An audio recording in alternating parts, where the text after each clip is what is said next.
우리가 정책 집행 과정을 얘기하고 있었죠. 지난 시간에 정책 집행의 개념에 대해서 또 유형에 대해서 그리고 정책 집행 그 연구가 어떻게 시작됐는지 하는 간단한 이야기 있었고 또 정책 집행 부분이 실제 현장에서 이루어지는 구체적인 행동이다 보니까 일반화하기가 어려워서 그런지 다른 영역에 비해서 정책 분야 연구 정책과 관련된 연구가 상당히 좀 적은 편이다 이런 얘기 했었죠. 집행에 대한 연구가 상당히 좀 적긴 한데 집행의 성패에 영향을 미치는 게 어떤 것들이 있을까 하는 것들은 일반화된 이론이라기보다는 여러 학자들이 그동안 쭉 정리해 놓은 것들을 발표해 놓은 것들을 이렇게 쭉 모아 보니까 대략 그 정도의 요인들이 있겠더라 하는 정도로 이해만 하면 될 것 같고, 집행에 있어서의 그 수능 문제는 정책을 집행하는 담당자 혹은 정책으로 인해서 영향을 받는 그 대상 집단이 정책의 내용에 대해서 잘 따라주느냐 하는 그런 이야기가 되는데, 552쪽에 보면은 수능을 어느 정도 하느냐 여기에 영향 미치는 요인들에 대해서 간단하게 소개가 되어 있는데 그 부분은 그냥 책을 한번 보도록 하고, 556쪽에 보면은 정책 집행자 혹은 대상 그룹의 수능을 확보하기 위해서 어떤 방법을 동원할 수 있을까에 대해서 보면 크게 세 가지로 거기 정리를 해놨는데, 첫 번째가 이제 도덕적인 설득, 두 번째가 유인 또는 보상이라는 것, 세 번째가 벌 주는 것이죠. 처벌 또는 이제 강압적인 수단을 동원하는 건데 그렇게 어려운 얘기는 아닙니다. 쉽게 얘기하면은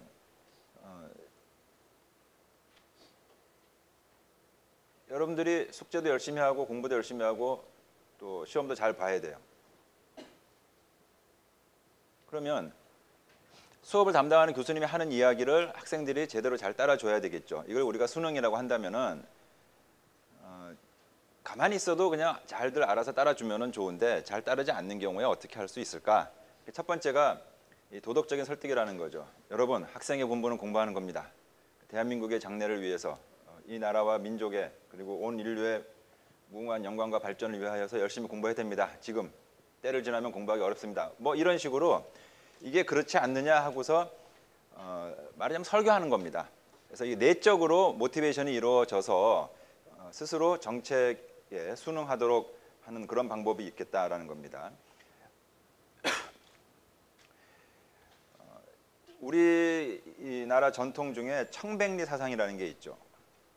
공무원들은, 관료들은 청변해야 된다. 공무원들이 돈을 너무 따지면 안 된다. 그러다가 자칫하면 탐관오리 된다. 나쁜 관료가 된다. 뭐 이런 것 있잖아요.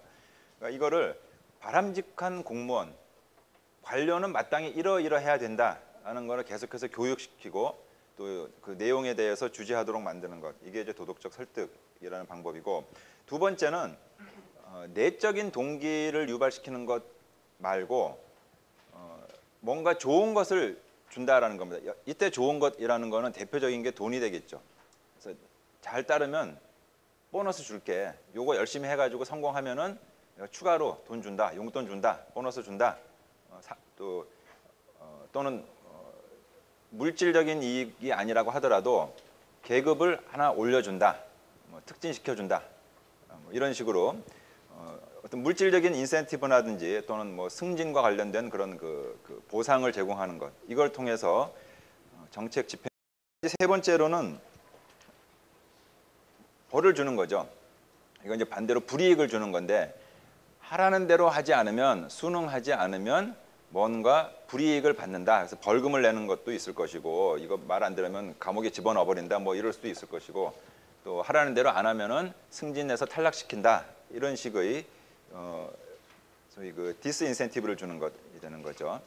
그래서 이런 거는 교과서에도 나와 있으니까 한번 읽어보면 되고, 정책 집행에 있어서의 수능과 관련해서 사실 우리가 좀 더 고민해야 될 문제가 뭐냐 하면은, 과연 집행을 담당하는 주체들이 정책의 원래 그 계획에 그대로 순응하는 것이 과연 바람직할까 하는 얘기입니다. 좀 전에 우리가 얘기했었던 정책 집행에 있어서의 수능을 확보하기 위해서 이러이러한 방법이 있다라는 거는 그 전제가 정책 집행하는 사람들이 원래의 정책 구도에 정책 계획에 자꾸 시비 걸지 말고 태클 걸지 말고 잘 순응해서 따라와줘야 된다. 그것이 좋은 것이다 라는 게 전제되어 있는 겁니다. 그런데 과연 그러겠느냐라는 거죠. 우리가 조금만 생각해 보면은 쉽게 알 수 있는 문제인데 순응, 그대로 따라한다라는 것이 바람직하다 이렇게 말하려면은 당연히 그 전제가 원래 정책 아이디어가 참 좋은 것이다. 이게 전제가 돼야 되겠죠. 만약에 정책의 원래 그 내용 자체가 좋지 않은 거였어요. 그런데 그 좋지 않은 것을 충실하게 그대로 순응해서 집행했다 하면은 그 결과는 참혹스럽게 되겠죠. 굉장히 그 비극적인 결과가 나올 수도 있을 것이다라는 겁니다. 그래서 순응 얘기를 할 때 여러분들이 당연히 먼저 생각해야 될 거는 이 정책의 내용이 이런저런 차원에서 과연 바람직한 것인가, 이게 먼저 전제가 되고 그 다음에 비로소 정책 집행에 있어서 순응이 필요하다 이런 말을 할 수 있다는 얘기입니다. 그런데 하나 더 생각해 봐야 될 문제는 이겁니다. 우리가 지난번에 정책 집행의 유형 얘기하면서 뭐 상향식, 하향식 뭐 이런 얘기를 했단 말이에요. 설령 정책의 내용이 좋다고 하더라도 정책 집행하는 사람들이 당초 결정자들이 정했던 것을 그대로 기계적으로 로봇처럼 하는 것이 과연 바람직할까? 그렇지 않을 수도 있다라는 얘기입니다. 여러분들이 이 지방자치에 대한 얘기를 많이 들어봤을 텐데 또는 뭐 분권화라고도 할 수 있겠죠. 과연 정책 집행 현장에 있는 사람들에게 어느 정도의 재량권을 부여해야 될 것인가? 이거는 참 쉽지 않은 질문입니다. 원론적으로만 말한다면은 재량권이 하나도 없이 완전히 로봇처럼 움직이는 것도 바람직하지 않을 것 같고, 그렇다고 해서 상부의 결정자들이 정해놓은 것을 완전히 무시해버리고 집행하는 사람들 마음대로 하는 것도 말이 안 되는 것 같아요. 그러면 어떻게 해야 될 것이냐라는 겁니다. 이 질문과 관련해서 하나 소개하고 싶은 개념이 있는데 바로 Man on the Spot라는 개념입니다. 현장인이라고 번역할 수 있을 것 같아요.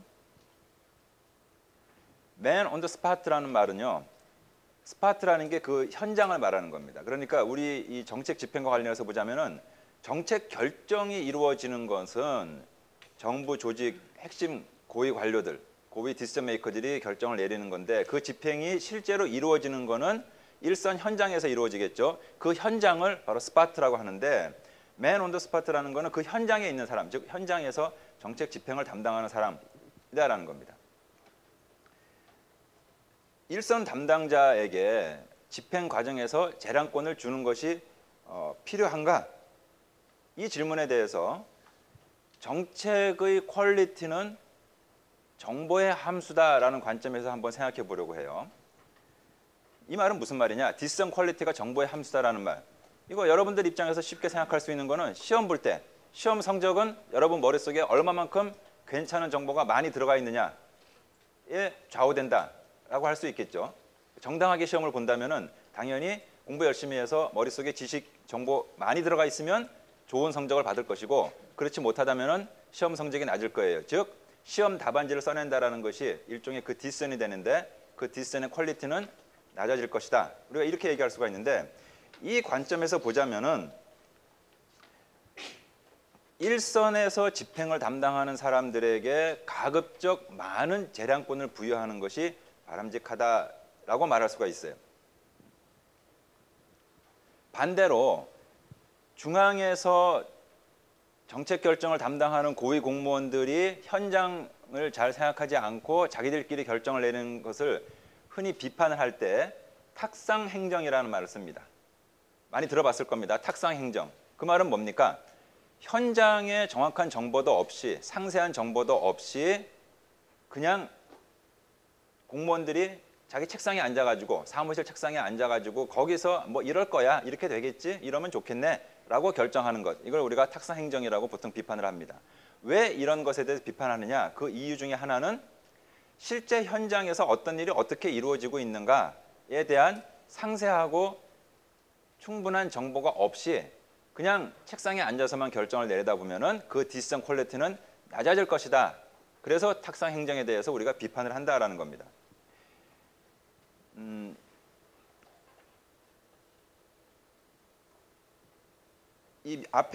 여러분 앞에 보면은 이제 그림이 하나 있는데 이 지방자치 논리를 보여주는 건데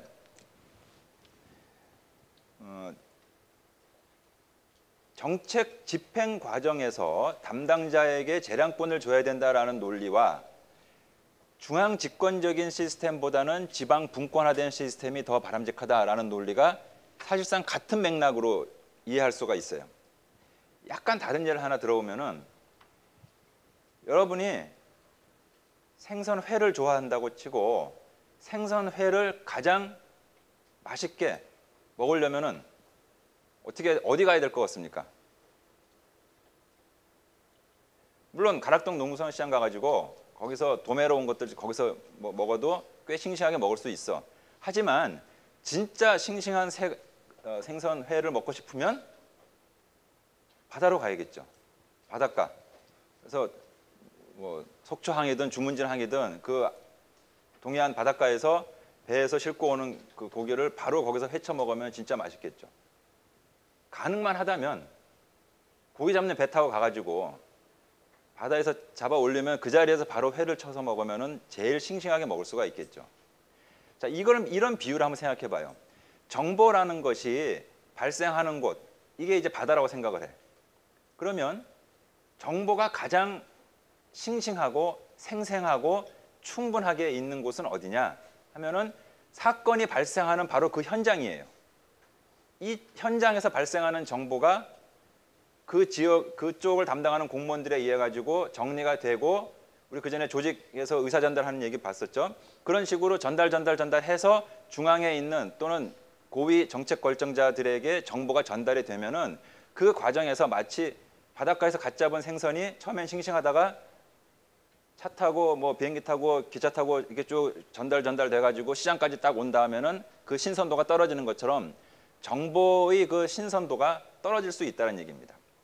물론 그렇다고 해서 그거 먹는다고 배탈 나고 이런 건 아니지만은 가급적 신선한 생선을 먹는 게 좋다라고 한다면 바닷가 고기가 잡히는 그 현장에서 회를 먹는 게 좋은 것처럼 정책의 퀄리티라는 면에서 생각한다면은 정보가 발생하는, 즉 사건들이 막 일어나는 그 현장 가까이에서 결정을 내리는 것이 바람직하다. 왜? 현장에 있는 사람들이 생생하고 싱싱한 정보를 잘 알고 있기 때문에 그렇지 않겠느냐라는 거죠.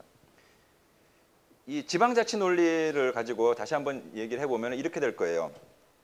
이 앞에 보면은 이제 동그라미가 4개가 있는데 가운데 큰 동그라미가 중앙정부고 이제 밑에 광주, 대전, 부산 이렇게 동그라미를 그려놨는데 이 동그라미의 크기를 이렇게 생각해 보세요. 중앙정부의 그 동그라미 크기를 중앙정부에 있는 또는 조직 상층부에 있는 고위 결정자들이 다룰 수 있는, 취급할 수 있는 정보의 맥시멈 용량이라고 한번 생각해 보세요. 그러니까 저 동그라미 이상의 더 많은 정보가 들어오게 되면 도저히 감당을 할 수가 없다. 이런 개념입니다. 밑에 광주, 대전, 부산 이 동그라미는 이거는 광주시 또는 뭐 대전시 또는 부산시청 그 지역 정부 차원에서 다룰 수 있는 정보 커패시티라고 생각을 하면 돼요. 일반적으로 얘기할 때 중앙정부에 인력도 많고 조직도 크고 돈도 많아. 그러니까 정보 처리할 수 있는 능력도 지방의 자치단체들에 비해서는 좀 커요. 그렇지만 무한한 건 아니야. 자, 이제 이 상황에서 뭘 생각하냐면은 예를 들어서 광주 지역에서 이런저런 여러 가지 정책을 결정해야 될 사안들이 생겨나는 거예요. 즉 정책 문제들이 막 생겨나. 당연히 대전에서도 생겨나고 부산에도 생겨난다는 겁니다. 그러면 그 각 지역에서 발생하는 정보를 다 모아 보니까 그 정보의 양이 광주는 요 광주 동그라미만큼, 대전은 대전 동그라미만큼, 부산은 또 부산의 요 동그라미 크기만큼 딱 된다고 생각하는 겁니다. 그런데 만약에 우리가 지방자치가 허용되지 않고 중앙 집권적인 시스템이다. 즉 그 말은 각 지역에서 어떤 정책을 어떻게 시행하고 또 진행해야 되느냐 하는 거를 각 지역에서 정하지 않고 중앙에서 모든 걸 결정한다면은 이렇게 되는 겁니다. 각 지역에 있는 자치단체에서 스스로 그 정보를 가지고 결정하지 못하고 중앙에 보고를 하는 거예요. 그러면 중앙에서는 지방에서 올라온 정보의 바탕을 두고 결정을 내리는데 여기서 문제가 발생을 하는 겁니다. 대전 지역과 광주, 부산 지역에서 발생하는 정보의 양은 저 밑에 있는 동그라미 3개를 합한 거예요. 이거를 만약에 그대로 다 중앙정부로 올려보낸다. 그러면은 이 밑에 동그라미 3개의 면적을 합하면은 중앙정부 동그라미보다 훨씬 더 커지겠죠. 이 말은 무슨 말인가? 각 지역에서 중앙정부에게 우리 이런 문제가 있으니까 해결책을 좀 마련해 주세요 하고서 정보를 쫙 올리는데 아무리 그대로 다 올린다고 하더라도 중앙정부 차원에서는 정보를 다 수용할 수가 없다는 얘기입니다. 맥시멈 커패시티가 있기 때문에 이걸 초과하는 정보는 받아들일 수가 없게 돼. 그래서 실제 현실에서는 어떤 일이 벌어지느냐? 사실은 정보를 보고할 때 현장에서 발생하는 그 모든 상세한 정보를 그대로 다 보내는 것이 아니고 보고서라는 거는 문자 그대로 보고할 때는 어느 정도 축소하고 축약하고 정리해서 즉 부피를 줄여가지고 보고를 하게 돼요. 생생한 정보가 그만큼 신선도가 떨어지게 된다는 얘기입니다. 모든 상세한 정보가 아니라 그것들을 예컨대 뭐 평균치만 보낸다든지 모든 수치가 아니라 또는 뭐 최대치, 최소치만 보낸다든지 이런 식으로 어떻게 하든지 간에 중앙정부의 정보 처리 능력 범위 안으로 맞춰서 보내야 되는 거예요.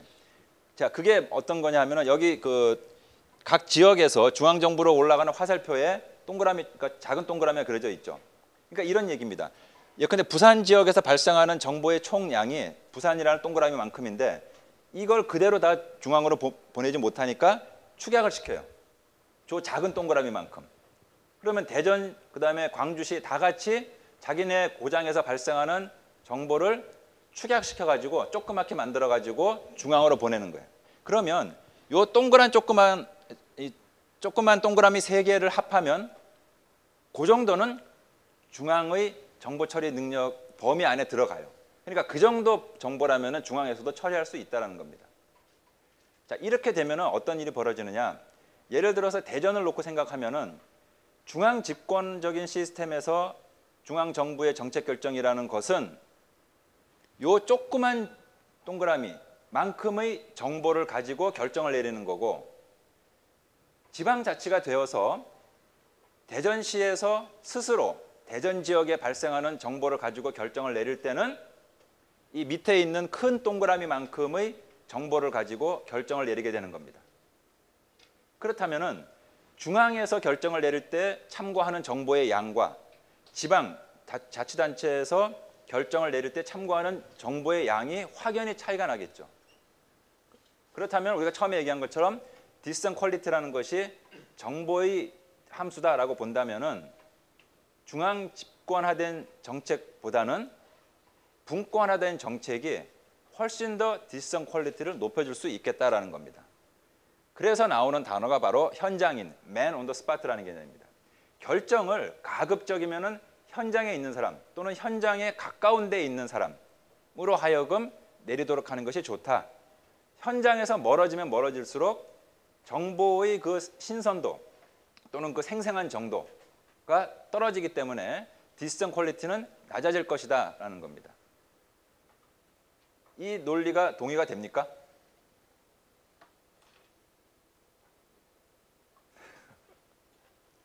동의가 되나요?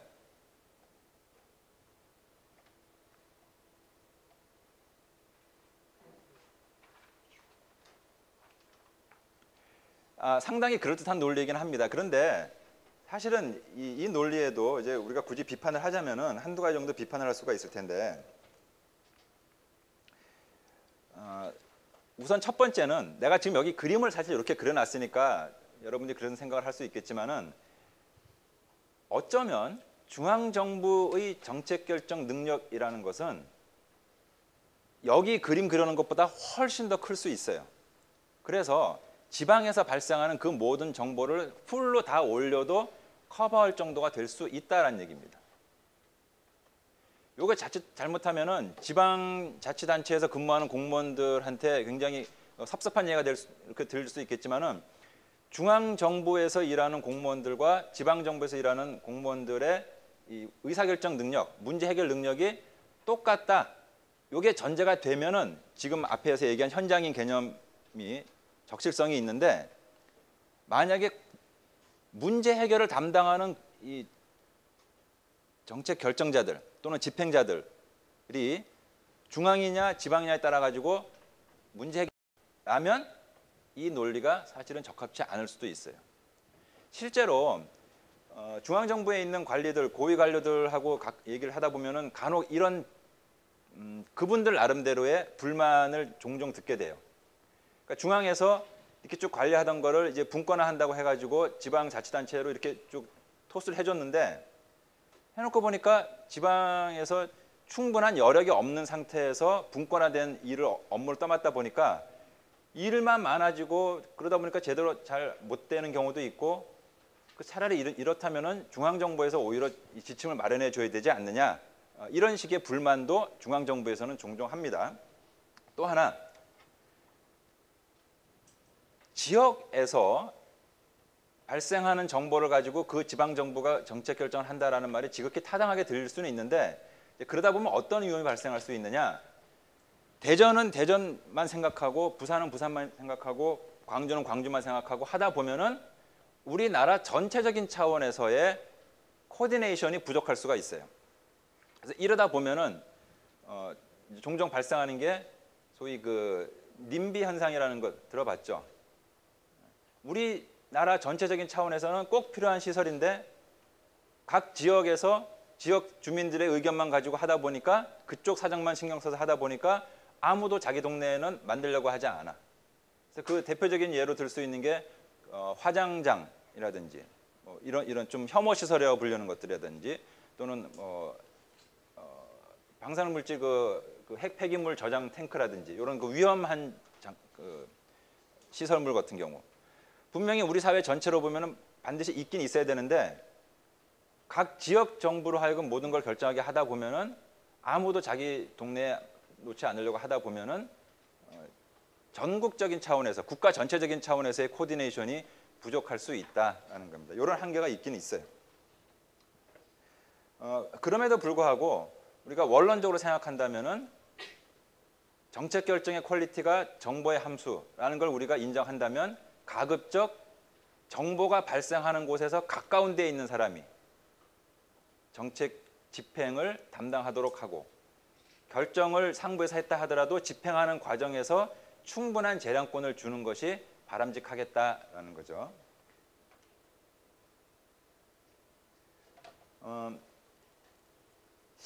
현명한 정책 집행 방식이 그럼 어떻게 하는 것이 좋을까? 이거는 일반론적인 얘기를 하기는 어려운데, 문제의 성격에 따라서 좀 쉬운 문제라면은 탑다운 어프로치 또는 뭐 중앙 통제적인 집행, 그 위에서 정해놓고 프로그램 된 대로 시행하도록 하는 것이 바람직할 수도 있고, 또 문제가 너무 어렵고 불확실성이 크다면은 중앙에서 모든 걸 처음부터 정해놓을 수 없으니까 집행해 나가는 단계에서 충분한 재량권을 가지도록 하는 현지 적응적인 집행, 어댑티브 임플리멘테이션이 필요할 수도 있는데, 이 밑에 있는 그림이 이겁니다. 왼쪽과 오른쪽을 일직선으로 보면은 왼쪽으로 갈수록 복잡성이 크다, 불확실성이 크다, 이런 문제이고, 오른쪽으로 갈수록 문제가 굉장히 단순한 성격을 가지고 있다라고 한다면, 복잡하고 불확실한 문제일수록 적응적인 집행이 더 나을 것이고, 단순한 사안이라면은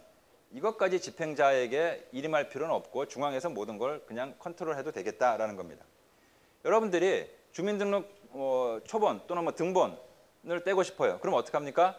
주민자치센터, 동사무소 가가지고 하나 주세요 하면 돼. 그럼 그냥 50원 냈나 뭐 이래가지고 그냥 발급받을 수 있어요. 이거는 그냥 정해진 절차예요. 이거를 동사무소에 있는 직원한테 네가 재량권을 가지고 그 서비스를 받으러 이제 시민이 오면은 어떤 절차로 해서 어떻게 해줄지, 돈을 얼마나 받을지 네가 알아서 정해라. 굳이 그럴 필요는 없다는 얘기입니다. 워낙 심플하고 단순한 문제니까 이런 경우에는 그냥 프로그램을 만들어 놓으면 돼요. 그래서 오면은 어떻게 해서 하면은 된다. 이렇게 구체적으로 해주고 재량권을 줄 필요는 없어요. 하지만 문제가 굉장히 복잡하고 불확실하다면은 중앙에서 모든 걸 컨트롤하기보다는 지방에 위임해 주는 것이 좋은데 역사적으로 한 가지 아주 괜찮은 집행 방식이었다라고 생각되는 사례를 하나 잠깐 얘기해 준다면은 1970년대 박정희 대통령 시절에 우리나라 전국적으로 열심히 시행이 되었었던 새마을 운동을 예로 들 수 있을 것 같아요. 여러분들이 직접 새마을 운동을 겪어보지는 않아서 잘 모르겠지만은 70년대 당시에 우리나라가 경제적으로 그다지 잘 살지 못하던 시절에 경제 성장을 위해서 정부 주도로 여러 가지 사업을 시행을 했었는데 그 중에 특히 이제 이 지방 농어촌 지역을 대상으로 해서 전국 규모로 아주 강력하게 실시했던 정책이 바로 새마을 운동 정책인데 이 새마을 운동이 결과적으로 놓고 보면은 우리나라에서는 상당한 성공을 거두었다라고 평가가 돼요. 그래서 지금도 우리나라의 새마을 운동 그 사례를 중앙공무원교육원에서 다른 나라 공무원들한테 교육 교재로 가르칩니다. 동남아 같은 데서 우리나라보다 좀 못 사는 나라들에서 많은 공무원들이 우리나라에 지금도 오는 걸로 알고 있어요. 그래서 중앙공무원교육원 과천에 있죠. 중앙공무원교육원에서 뭐 일주일이나 열흘 정도 이렇게 숙식하면서 우리나라 새마을 운동은 옛날에 어떻게 했는데 이렇게 해서 이런 좋은 성과를 거뒀다 하고 가르쳐줘요. 새마을 운동이 성공할 수 있었던 요인 중에 집행이라는 차원에서 본다면은 이런 특성을 가지고 있어요. 자, 70년대 초반 그 당시 우리나라는 뭐 서울 지방 할 거 없이 다 못 살았어. 잘 살면 좋은데 어떻게 해야 될지도 모르고 있었어. 소득을 늘리면 좋은데 뭘 어떻게 해야 우리 동네의 소득이 늘어날 수 있는지도 알지 못하는 상황이었다는 겁니다. 그 동네 사람들이. 그래서 중앙정부가 강력하게 새마을 운동을 추진을 하면서 자, 우리 각자 마을을 살고 있는 마을을 현대화시키고 소득도 좀 늘려봅시다라고 하면서 그냥 니네가 알아서 해라 하지 않고 어떻게 했느냐, 일종의 레퍼토리를 준비한 거예요. 레퍼토리라는 게 뭐냐 하면은 각 지역의 속성에 따라 가지고 적합한 걸 고른다라는 겁니다. 그래서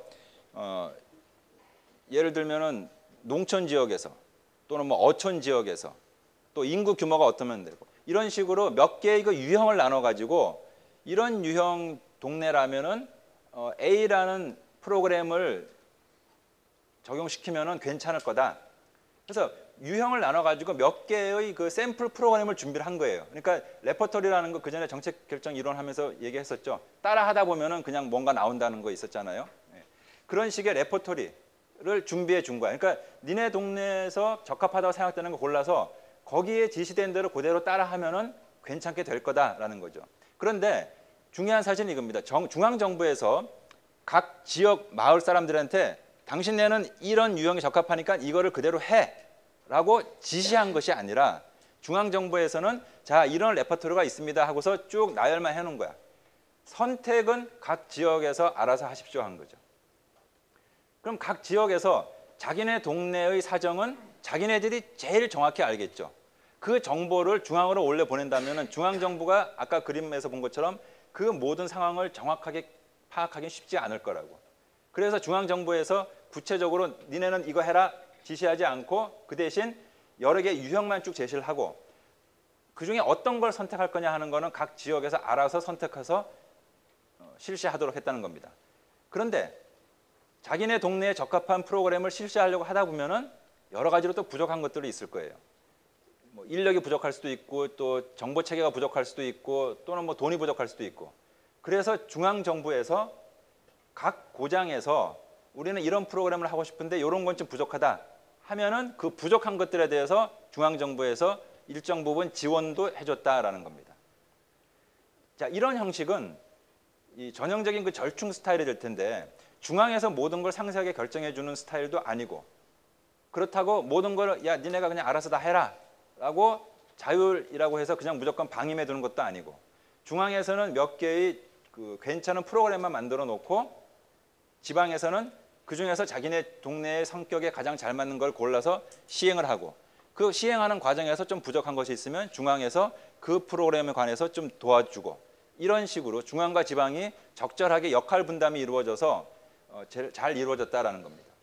그래서 그렇게 본다면은 정책 집행 그 스타일이 탑다운 방식이 좋으냐 아니면 바텀업 방식이 좋으냐 이거를 이거냐 저거냐 이분법적으로 생각할 필요는 없다라는 겁니다. 집행 얘기는 이제 그 정도로 마치도록 하고 지금부터는 정책 과정의 네 번째 단계인 평가에 대한 이야기를 하겠습니다. 정책 과정 다시 한번 상기해 보면은 첫 번째 단계가 문제를 확인하는 단계였었죠. 그래서 문제 인식과 문제 정의가 있었고 그다음에 확인된 문제에 대한 해결책을 찾는 단계, 결정 단계가 있었죠. 대안을 찾아보고 찾아본 대안을 비교해보고 그중에 하나를 선택을 하고 그다음에 세 번째가 우리가 조금 전까지 얘기했었던 그 대안을 실행에 옮기는 집행 단계였었고 지금부터 얘기할 평가는 집행을 하고 난 다음에 과연 잘 됐나 못 됐다면 왜 그럴까 하는 걸 찾아보는 분석해보는 단계라고 할 수 있죠.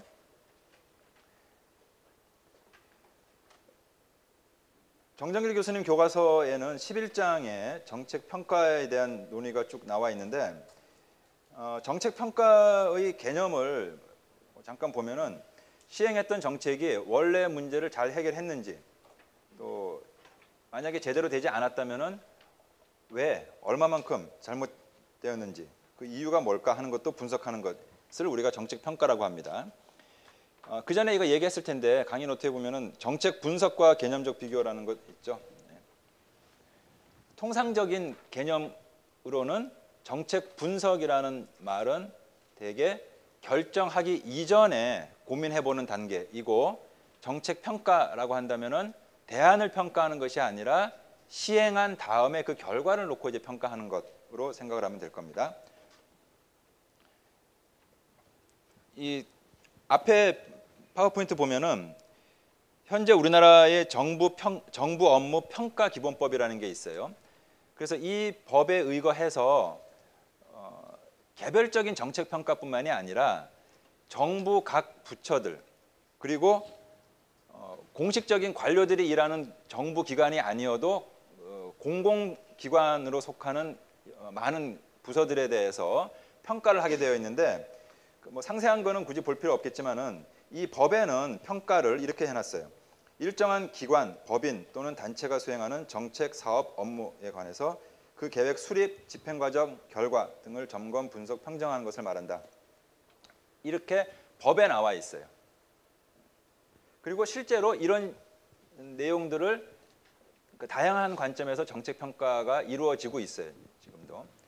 대개 보면은 정부에서 이 정부 업무 평가 기본법에 의해서 이루어지는 각종 평가들은 대개 기관을 분석 단위로 해서 평가를 해요. 그런데 우리가 지금 이제 여기서 얘기하는 그 정책 평가라는 거는 어떤 특정한 조직 또는 부서에 초점을 맞추는 것이 아니라 개별적인 정책 또는 개별적인 프로그램에 초점을 맞춰서 평가하는 것이라고 생각을 하면 됩니다.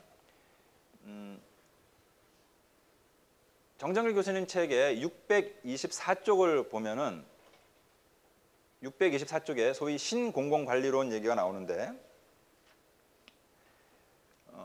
80년대, 90년대 지나면서 소위 말하는 신자유주의 하는 것이 전 세계의 정치 경제적인 그 이데올로기를 완전히 장악을 하게 되면서 행정 부문에도 시장주의적인 경쟁 원리 도입이 필요하다. 또 전통적인 관료제는 너무나 비효율적이고 나태하고 별로 좋지 않다. 이런 비난이 많이 들어옵니다. 그러면서 행정에 있어서도 전통적인 관료제처럼 그냥 하는 식으로 하지 말고 과연 정부가 일을 어떻게 해서 얼마만큼의 성과가 있었는지를 따져봐야 된다. 이런 주장이 강력하게 나오게 됩니다. 신공공관리론 같은 경우가 이제 대표적인 그런 케이스가 되는데 사실 이 부분은 행정학 하는 사람들은 굉장한 고민이 됩니다. 왜냐하면 여러분들이 행정학 개론을 배웠을 때 첫 부분에 그 얘기가 나왔을 겁니다. 행정과 경영은 비슷한 부분도 있지만 차이 나는 점이 있다. 중요한 차이점 중에 하나가 경영에서는 이익 극대화, 돈벌이가 주된 목표인데 행정에서 추구하는 주된 목표는 사실 돈벌이가 아니에요. 효율성도 중요하긴 하지만은 공익이라는 것이 굉장히 중요하고 우리가 우리도 그전에 공익 또 공공성 얘기했었죠. 그 공익에는 경제적 가치뿐만이 아니라 비경제적, 비물질적 가치도 들어간다라는 거죠. 그러다 보면은 그런 비물질적이고 비경제적인 가치에 대한 업무를 하다 보면 경제적 관점에서 볼 때 굉장히 낭비 그리고 비효율성으로 보일 수도 있어요. 공기업 같은 경우가 대표적인 케이스가 될 수 있어요. 그런데 그렇다고 해서 원래 공기업은 그런 거야, 원래 공공부문은 그런 거야 라고 하다 보면은 공익 또는 공공성을 빙자해가지고 효율성이 엉망이 되는 경우들도 꽤 많이 나타난다는 거죠. 그런데 신자유주의, 그다음에 공공관리론, 신공공관리론 이런 게 나타난 그 배경에는 그동안 이 정부 관료제의 업무를 뭐 공익 추구한다고 해가지고 봐줬더니 야 이건 해도 너무하는 것 같다. 그래서 요즘 흔히 하는 말로 뭐 공기업 들어가는 거 뭐 신의 직장 뭐 또는 뭐 신도 부러워하는 직장 뭐 이런 얘기 나오는 게 그 왜 그러겠습니까? 그냥 일단 그 안에만 들어가면은 사기업에서는 상상도 못할 그럴 일들이 종종 일어나는데 야 이게 어떻게 이럴 수 있느냐 이런 비판을 받다 보니까 그냥 내버려 두지 말고 돈을 썼으면 그 돈으로 인해서 얼마만큼의 효과가 발생했는지 따져보자. 그래서 성과 관리해야 된다라는 말이 나오는 거죠. 그래서 지금도 우리나라 정부에서 각종 정책 평가를 할 때 성과 관리라든지 또는 뭐 성과 평가라는 식의 성과라는 말을 굉장히 많이 써요. 그 관련된 내용이 624쪽에 나와 있는데 대개 이제 성과 평가라는 말을 할 때는 필연적인 건 아닌데 우리나라에서 성과 평가라는 말을 할 때는 대개 이 정부 업무 평가법에 나와 있는 것처럼 특정한 기관, 특정한 부서를 단위로 하는 것을 지칭하고 정책 평가라고 할 때는 굳이 어떤 특정한 부서를 단위로 하지 않고 어떤 문제를 해결하기 위한 정책이 있었는데 그 정책이 원래 어떤 의도였느냐, 잘 해결했느냐 여기에 초점을 맞추는 거다. 이렇게 이해하면 될 거예요. 굳이 의미를 구분하지 않아도 뭐 상관은 없고 뭐 이런 게 시험 나오지는 않을 테니까. 정책 평가의 그 필요성이라는 것은 우리가 강의 초반부터 누누이 정책은 가설과도 같다라는 얘기를 계속 했었어요. 지난번에 얘기했었던 합리성 개념으로 생각해 본다면은 우리가 원하는 선택은 내용적 합리성이 있는, 즉 문제를 잘 해결해 줄 수 있는 대안을 선택하는 건데 이 내용적 합리성을 결정을 하는 이 순간에는 확인할 수 없기 때문에 어쩔 수 없이 뭐 절차적 합리성에 의존한다. 그런데 우리가 궁극적으로 원하는 것은 사실은 절차 그 자체가 아니라 그렇게 해서 나왔던 결정이 문제를 잘 해결해 주는 거예요. 그렇기 때문에 모든 정책 결정에는 항상 오류가 있을 수 있다는 것 때문에 시행하고 난 다음에는 이 정책이 제대로 된 선택이었나 그렇지 않았나 따져볼 필요가 있다는 겁니다. 만약에 평가라는 것이 없다면 어떤 일이 벌어질까 하는 거예요. 이게 이제 시스템 차원에서 생존과 직결된 문제라고 볼 수 있는데 결정을 해놓고 시행을 하고 그 다음에 평가가 전혀 없다 하면 어떤 일이 벌어질 수 있느냐? 사람이 죽을 수도 있어요. 이게 무슨 말이냐 하면은 여러분들 이렇게 한번 생각해 보세요. 여러분이 이제 점심시간에 학교 밖에 나와가지고 밥을 먹었어. 그리고 이제 길을 건너와야 되는데 식당문을 딱 나와서 보니까 파란불이 켜져 있어. 파란불이 켜졌으면 건너면 되는 거죠. 그래서 건너자라고 해서 걸어가기 시작을 했어. 그냥 걸어오다가는 한 번 내린 결정이니까 나는 그냥 한다라고 해서 계속 걸어보다가는 자칫하면 차에 치여 죽을 수도 있겠죠. 그럼 안 치여 죽으려면 어떻게 해야 됩니까? 내가 지금 식당문을 나와서 저 앞에 있는 신호등을 봤어. 그러니까 파란불이야. 그래서 건너면 되겠다고 걸어가는데 한 번 결정한 다음에, 즉 파란불이니까 걸어야지. 그러니까 걸어가자. 한 번 결정하고 집행한 다음에 그 결정을 계속 유지하느냐? 아니라고. 여러분들 잘 생각해 보세요. 길을 걸어가면서 신호등을 계속 주시하는 거야. 그러다가 신호등이 색깔이 바뀌면은 걸음을 멈추는 거야. 안 바뀌면은 그냥 가는 거예요. 이 장면이 바로 피드백이 이루어지는 거예요. 이게 이루어지려면은 평가가 필요하다는 얘기입니다. 파란불이라는 그런 상황에서 결정을 내리고 집행을 해서 걸어가는 거예요. 걸어가면서 지금 어떤 상황인가를 계속해서 피드백을 한다는 얘기입니다. 평가를 한다는 거예요. 그런데 만약에 불이 바뀌어버렸어. 색깔이 빨간불을 바뀌었어. 또는 깜빡깜빡해. 그런데 내 발은 벌써 한 걸음 내디뎠어. 이대로 걸어가면 차에 친다. 위험하다. 이런 판단을 하고 불이 바뀌었는데도 불구하고 계속해서 발걸음을 내딛는 집행은 이건 잘못된 거니까 이제는 다른 결정을 해야 되는 거죠. 이게 정책을 결정하고 집행한 다음에 평가해가지고 아니다 싶으면은 바꾸는, 수정하는 일이 된다는 겁니다. 만약에 진로를 제대로 수정하지 않으면은 어떤 일이 벌어지느냐? 가다가 죽을 수도 있다는 얘기입니다. 그래서 여러분들이 지금까지 생각해 보면은 한 번 내린 결정 나는 이대로 끝까지 간다 이러지 않아요. 어떤 식으로든 결정을 한 다음에 집행을 하면서 계속해서 이게 좀 제대로 되고 있나? 잘못된 건 아닌가? 피드백하면서 또는 평가하면서 평가해봤더니 이건 아닌 것 같아. 그러면 다시 돌려야 된다는 겁니다. 혹시 여러분들 그런 경험 없나요? 시험 공부를 어떻게 하면 좋은가? 그래서 저번에 중간고사 봤잖아요. 그래서 이렇게 하면 잘 되겠지? 했는데 중간고사 성적이 굉장히 안 좋게 나온 것 같아. 죽을 썼어. 그러면 어떻게 하는 것이 여러분에게는 현명한 겁니까? 내가 왜 이렇게 성적이 안 좋게 나왔을까? 원인을 생각해보고 그 다음에 다른 방법을 찾아봐야 되겠죠. 그냥 그런 거 고민하지 않고 나는 한 번 정한 거는 그대로 끝까지 가. 해가지고 계속 가다가는 기말고사도 망칠 수가 있는 거 아니에요. 계속해서 피드백하면서 평가하면서 제대로 됐나 안 됐나를 따져볼 필요가 있다는 얘기입니다. 어려운 얘기는 아니죠. 러닝 메모리 이건 다음 나오는 얘기가 연관되니까. 정책 평가를 하는 그런 목적이 무엇인가? 이거는 참 중요한 얘기인데 실제로 현장에서는요. 평가라는 것이 보통 어디에 쓰이냐 하면은 야단치는 데 쓰이는 경우가 많아요. 너 왜 이거밖에 못했어? 너 그렇게 하지 말라 그랬었지? 하는 식으로. 위험하다고 했어. 어쩐지 좀 아슬아슬해 보이더라. 내가 그렇게 하지 말라고 했더니 그러다가 결국 이 꼴 난 거 아니야? 해서 야단치는 대로 주로 쓰인다는 얘기입니다. 1997년에 김영삼 정권 말기에 IMF 사태가 터지고 그 다음 해 이제 김대중 대통령 정권으로 바뀐 다음에 IMF 청문회가 열렸어요. 그래서 국회의원들이 이제 정부 고위 관리들 불러놓고서 막 야단을 치는 거예요.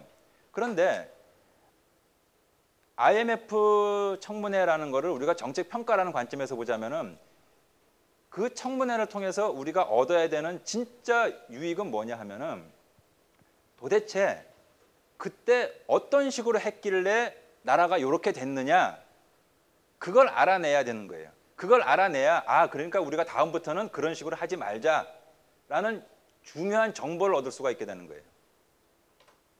그런데 그 당시에 대부분의 청문회 그 상황을 이렇게 보면은 주로 이제 막 전 정권이 이게 당도 다르고 하니까 지난번에 이 정부에서 김영삼 정부에서 뭘 잘못했고 이런 식으로 막 욕하고 비난하고 하는 쪽으로 많은 초점이 맞춰졌던 것 같아요. 그거 보면 상당히 아쉬운 거죠. 그래서 정책 평가의 진짜 중요한 목적이 뭐냐 하면은 첫 번째가 관리를 개선하는 거다. 이 말은 지금까지 우리가 하고 있는 거를 되돌아보면서 뭐가 부족한지, 왜 부족한지를 캐보자라는 겁니다. 그걸 알아내자. 잘못됐다면 왜 잘못됐는지를 일단 먼저 알아내서 우리가 잘못한 부분을 찾아서 제대로 개선을 해야 된다는 거죠. 이게 관리 개선, 매니지먼트 임프루먼트가 되는 겁니다. 뭔가 잘 안 되는 것 같아요. 제대로 해보자. 말만으로는 안 돼. 뭐가 안 좋은지, 어디가 안 좋은지, 이게 왜 잘 안 되고 있는지 그 원인을 파악을 해야 개선책도 나올 수 있다는 얘기입니다. 그래서 관리 개선이라는 것이 첫 번째 목적이 되는 거고 두 번째가 이제 학습이 되는 건데 이거는 좀 더 장기적인 관점에서 볼 때 우리가 예전에 어떻게 했더니 이런 결정을 내렸고 집행을 했더니 이런 결과가 나왔어요. 잘 됐건 못 됐건 간에. 이게 쭉 축적이 되다 보면은 정책 과정에 있어서 굉장히 중요한 인포메이션으로, 지식으로 쌓이게 된다라는 겁니다. 그러니까 여러분들이 약간 이해는 다를 수 있겠지만은 수업을 들으면서 그렇구나 하고서 그냥 가만히 앉아 있었어. 한 학기 내내. 노트 필기 하나도 안 하고 뭐 책에 줄도 하나 안 긋고 그냥 그러고 있었어. 책도 깨끗, 강의 노트도 깨끗. 내가 장을 지집니다. 틀림없이 머릿속도 깨끗합니다. 한 학기 지나고 나면은. 사람의 기억력이라는 게 좋지가 않다는 얘기예요. 정책 평가를 하는 중요한 목적 두 번째가 학습이라는 거는 바로 이거예요. 지식을 쌓아놓는다는 얘기예요. 맞으면 여러분들이 수업을 들으면서 필요한 거 메모도 해두고 뭐 이러면서 아 이때 이런 얘기 했었지, 이런 개념 배웠었지 하는 걸 자꾸 그렇게 메모해 놓으면은 이게 쌓이면은 노트가 쌓이면은 이게 곧 여러분들에게는 상당한 지식의 창고가 되는 거예요. 이걸 통해서 여러분들이 지식이 늘어나니까 그 다음번에는 좀 더 나은 결정을 내릴 수 있게 된다는 거죠. 평가를 한다라는 거는 그 평가를 통해서 예전 정책 결정을 이렇게 했는데 이런 결과가 나왔어. 이런 결정을 내렸더니 이런 결과가 나왔어. 이런 결정을 이렇게 시행해봤더니 이런 결과가 나왔어. 이거는 교과서에서도 찾아낼 수 없는 굉장히 소중한 자산이 된다는 얘기입니다. 이것이 축적이 된다는 게 바로 이제 학습이 되는 거고, 학습이 중요한 이유는 지금 당장 이 정보를 써먹지 않는다고 하더라도 언젠가 이와 비슷한 업무를 추진할 때 아주 중요한 데이터로 활용될 수 있다는 겁니다. 그러니까 정책 평가를 하는 첫 번째 목적이 지금 하고 있는 이 일, 지금 우리의 그 조직 관리를 좀 더 좋게 해보자라는 것이 중요한 목적이고, 그 다음에 두 번째로는 학습을 통해서 좀 더 장기적인 관점의 향상을 노릴 수 있다는 거고, 마지막 세 번째가 이게 이제 야단치는 것하고도 연관이 되는데, 꼭 뭐 야단치는 것만 의미하는 건 아니지만은 평가라는 것이 없으면 책임성이 희박해집니다. 다른 말로 하면은 인간이라는 존재가 상벌 제도가 없는 상황에서는 최선을 다하지 않는 경우가 많은 것 같아요. 이거는 나도 그렇고 여러분도 그렇고 누구나 다 마찬가지야.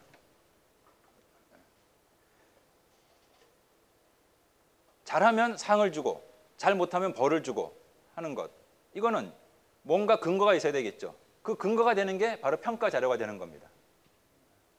우리도 예를 들면 사회과학대학 또 뭐 다른 인문대학 이런 단과대학들이 있잖아요. 그러면 이제 학장님들 지휘하에 또 학과장님들 학과 교수님들이 열심히 해가지고 이제 일을 해요. 행정팀도 열심히 일을 해요. 그래가지고 1년마다 뭐 예컨대 BSC 뭐 이런 거 이제 평가를 해. 잘하면 상 주고 못하면, 우리는 아직 불이익을 주지는 않지만은 딱 발표를 하는데 이게 뭐 꼴찌가 나왔다 이러면 창피하잖아. 뭐 다행히 어쨌든 그 우리 학교 내에서 인문사회계열 학과 평가할 때 보긴 했습니까 혹시? 우리 총장님이 그렇게 강조하시는데 학생들 또는 재학생, 졸업생들이 이 단과대학이나 학과 평가 이런 걸 열심히 보고 마음에 안 들면은 이 교수님들한테 막 건의도 하고 따지기도 하고 이래야 또 학과가 또 대학이 발전하는 거 아니냐 그러는데 그럼 우리가 몇 등 했는지도 모르겠네. 자네 관광학부인가? 관광학부가 1등하고 우리는 이제 2등 했어. 뭐 구체적인 등수가 어떻게 되느냐 하는 거는 사실은 그렇게 중요하지 않을 수가 있는데, 더 중요한 거는 관리 개선 그다음에 학습이 이루어져야 된다는 거지만, 이런 식으로 1년에 한 번씩 학과 평가한다 또는 단과대학 평가한다, 뭐 BSC 해가지고 그 지표로 해서 점수 매겨서 1등부터 쭉 한다, 뭐 S급, A급, B급 뭐 이렇게 한다 하면은 신경을 안 쓸 수가 없게 돼요, 사람이라는 존재가. 그래서 평가에 좋은 점수를 받기 위해서라도 열심히 일을 하게 된다라는 겁니다.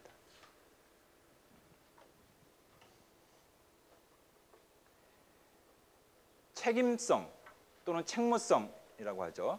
정책을 담당하는 사람들로 하여금 책임감을 가지고 열심히 최선을 다하게끔 만들 수 있는 아주 좋은 메커니즘이 상벌제도이고, 그 상벌제도를 가능하게 해주는 것이 바로 정책평가가 된다는 겁니다.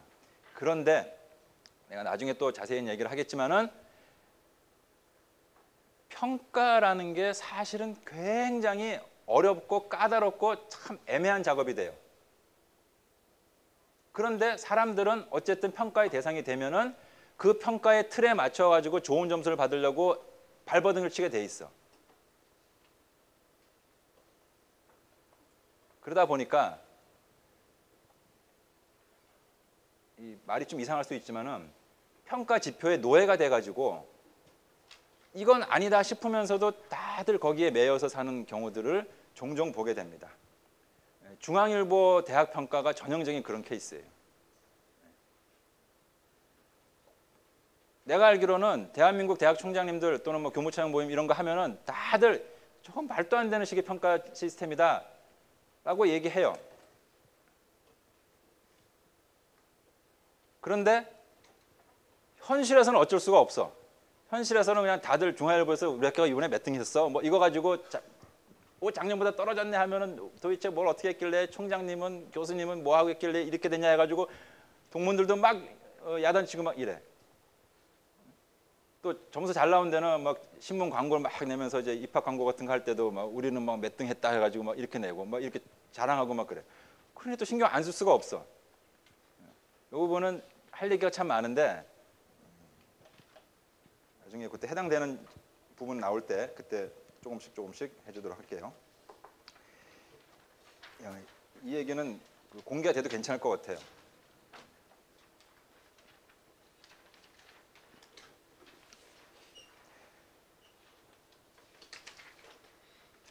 정책 평가라는 것을 어떻게 하느냐는 좀 이따 나중에 보도록 하고 일단 정책 평가를 유형을 한번 구분을 해보면은 좀 더 정책 평가에 대해서 여러 각도에서 이제 볼 수 있을 것 같아요. 그런데 정책 평가를 어떤 식으로 구분하느냐 하는 것도 방법이 여러 가지가 있을 수 있어요. 이 평가 쪽은요, 미리 이제 여러분에게 이제 주의 겸 뭐 당부 겸 뭐 조심하라고 이제 얘기하는 거는 뭐냐면은 정책학이라고 또는 정책과학이라고 본격적으로 연구하는 사람들뿐만이 아니라 오만 잡다한 사람들이 학문적으로나 또는 뭐 언론에 의해서거나 또는 그냥 뭐 술자석에서 그냥 막 뭐 대통령 욕하는 거 이런 식으로든 오만 군데서 다 정책을 평가하는 일이 실제로 벌어지고 있어요. 그러다 보니까 정책 평가 쪽에는 쓰이는 용어들이 너무 복잡하고 통일이 안 돼 있어요. 그래서 교과서에서 또는 강의 노트에서 이제 이런저런 개념을 소개를 할 텐데 이게 정책 뭐 예컨대 결정 과정이라든지 또는 뭐 그 문제 형성 이런 쪽에서는 비교적 그 정책학 전문가들에 의해 가지고 개념들이 이렇게 정리가 되어 있다면은 평가 쪽은 정책을 전혀 연구하지 않은 사람들도 어쨌든 자기와 관련된 분야에서 정부가 내놓은 정책에 대해서 이렇게 저렇게 비판을 하고 따지고 하다 보니까 그것도 다 평가가 돼버려요. 근데 이제 이 사람들은 또 다른 용어를 막 써.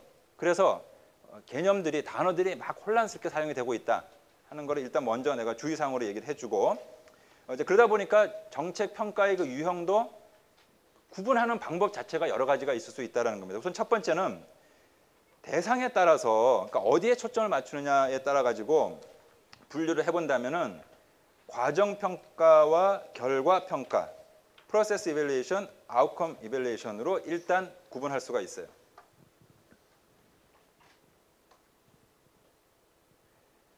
그런데 이 과정 평가라는 말이 내가 지금 여기서 소개하는 것하고 또 다른 의미로 쓰이는 경우도 있어요. 어떤 사람들에 의해서. 근데 일단 여기서는 어떻게 정의하고 있냐면은 과정 평가라는 거는 절차적 합리성이 어느 정도인지를 따져본다. 이렇게 생각하면 쉬울 겁니다. 그러니까 정책을 만들고 집행하는 그 과정, 절차 제대로 밟았는가, 정당한 과정을 제대로 밟았는가, 요걸 따져보는 거고 결과 평가라는 거는 집행이 다 끝난 다음에 그래서 무슨 일이 생겼냐, 어떤 변화가 있었느냐에 초점을 맞추는 겁니다. 말하자면 이거는 문제를 잘 해결했느냐에 초점을 맞추는 것이기 때문에 substantive rationality를 평가하는 거다. 이렇게 말할 수 있죠. 과정 평가는 정책을 결정하고 집행하는 과정에 포커스를 맞추는 평가. 결과 평가는 집행이 다 끝난 다음에 그래서 나타난 게 뭐냐, 결과적으로 나타나는 게 뭐냐에 초점을 맞춘다. 그래서 결과 평가, outcome evaluation이라고 한다. 절차적 합리성, 내용적 합리성과 이렇게 대응되는 개념으로 이해를 하면 되겠죠. 그런데 현실에 있어서는요, 그 결과를 평가한다는 것이 참 쉽지가 않습니다. 그러다 보면은 주로 어떤 일이 벌어질 수 있느냐 하면은 내용적 합리성을 확인하는 거 쉽지가 않기 때문에 과정평가에 초점을 맞추는 경우들이 종종 나타나요. 예를 들면은 감사를 할 때, 뭐 국정감사를 할 때도 그렇고, 또는 뭐 한국연구재단에서 이제 교수님들한테 연구비를 지원해주면은 그다음에 나중에 또 평가를 하는데, 여러분이 한번 생각해 보세요. 연구비를 지원해 줬어. 또는 어떤 부서에게 이런 일을 한다고 해가지고 예산을 뭐 몇십억을 지원해 줬어요. 그러고 나서 따져봐야 되는 거는 진짜 뭘 것 같습니까? 그렇게 해서 일을 열심히 해서 어떤 결과가 나왔느냐, 괜찮은 결과가 나왔는지 아니면 시원찮은 결과가 나왔는지를 확인해 보는 게 이게 진짜겠죠. 왜냐하면 연구비를 지원해 주는 진짜 목적은 좋은 연구를 하게끔 하는 거고, 프로그램 사업 예산을 지원해 주는 거는 그 정책을 통해서 뭔가 국민들에게 좋은 일을 해주기를 원하는 거예요. 그래서 정말 좋은 일이 나왔는지, 정말 좋은 결과가, 연구 결과가 나왔는지를 확인해야 되는데, 현실적으로는 예컨대 어떤 논문을 썼는데 이 논문이 정말 괜찮은 연구인지 확인하기가 쉽지가 않아. 주변 사람들한테 물어봐도 사실 평가가 쉽지가 않아. 정부가 일을 해서 어떤 결과가 나온 것 같은데, 그래서 이게 정말 공익에 보탬이 됐는지 아닌지 확인하기가 쉽지가 않아요. 그래서 어떻게 되느냐 하면은 내용적 합리성 여부를 따지기가 어려우니까 평가할 때도 절차적 합리성에 초점을 맞추는 거예요.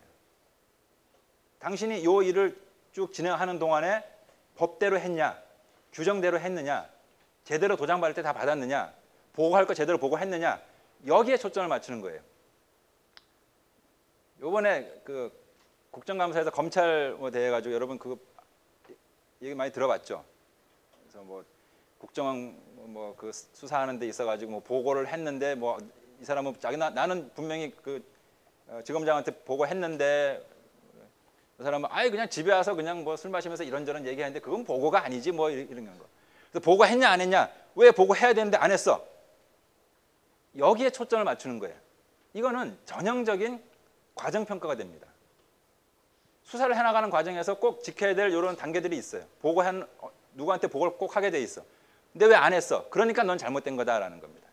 그런데 정말 중요한 것은 과정을 잘 지켰느냐라는 것보다도 그렇게 해서 나온 결과가 정말 제대로 된 결과냐인 거죠. 우리가 그전에 합리성 얘기하고 결정을 할 때 내용적 합리성을 정말 원하지만 이거를 결정을 하는 순간에 확인이 어렵기 때문에 차선책으로 기대는 것이 절차적 합리성이라고 얘기했어요.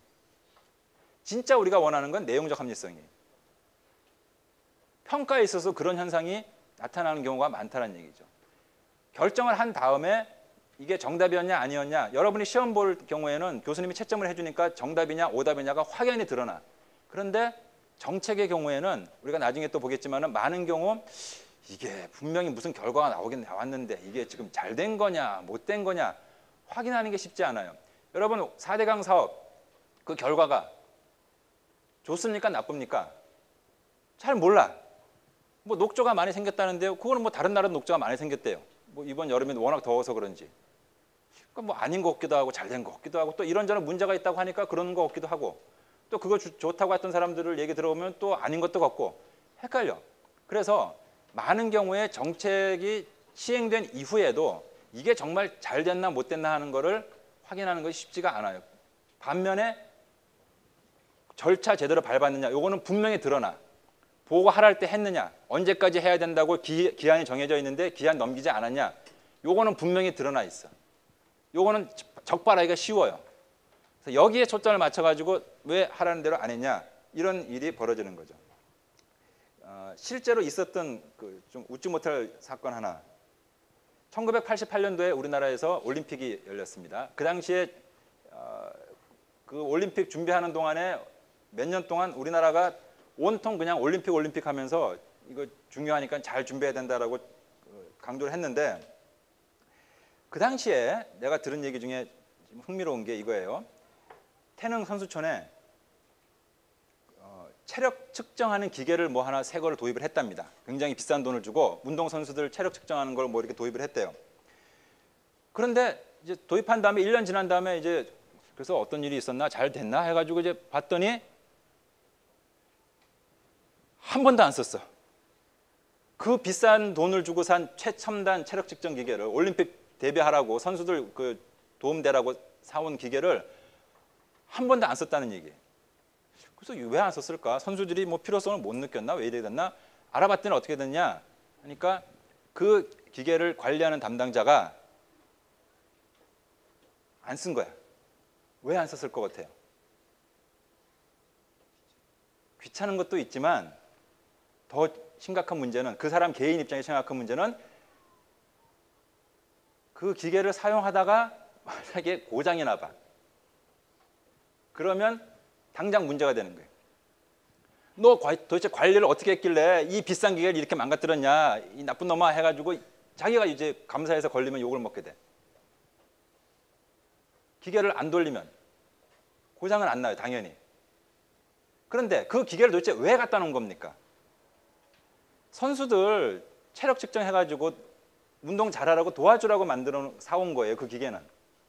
괜히 자기가 운동선수들 위해 가지고 우리나라의 체육 발전을 위해 가지고 이 기계를 열심히 쓰자라고 하다가 만약에 조금이라도 고장나고 뭐 이렇게 돼버리면 자기만 나중에 감사에 걸려버린다는 얘기죠. 근데 그렇게 해가지고 정말 고장이 나더라도 많이 써가지고 선수들의 체력이, 실력이 향상되는 걸 우리가 원하는 거예요. 그걸 우리가 원해요. 그런데 평가가 거기에 초점을 맞추기 어려워서 절차 측면에 자꾸 초점을 맞추다 보면은 그 절차 때문에 손해본다고 생각하는 그 담당자 입장에서는 아예 아무도 못 쓰게 하고 그냥 가만히 모셔두고 고장은 안 났다라고 할 수 있다는 얘기죠. 이게 실제로 일어났었던 일이라고 내가 들었어. 이게 이제 과정평가, 그 다음에 결과평가에 대한 이야기입니다. 오늘은 조금 일찍 마칠게요. 여기까지 하도록 할게요. 내가 조금 다른 약속이 있어가지고. 다음 시간에 요 과정평가와 결과평가, 특히 이제 결과평가 관련해서 조금 더 중요한 얘기가 하나 더 남았는데 그거 마저 하면서 계속 이어서 하도록 하겠습니다.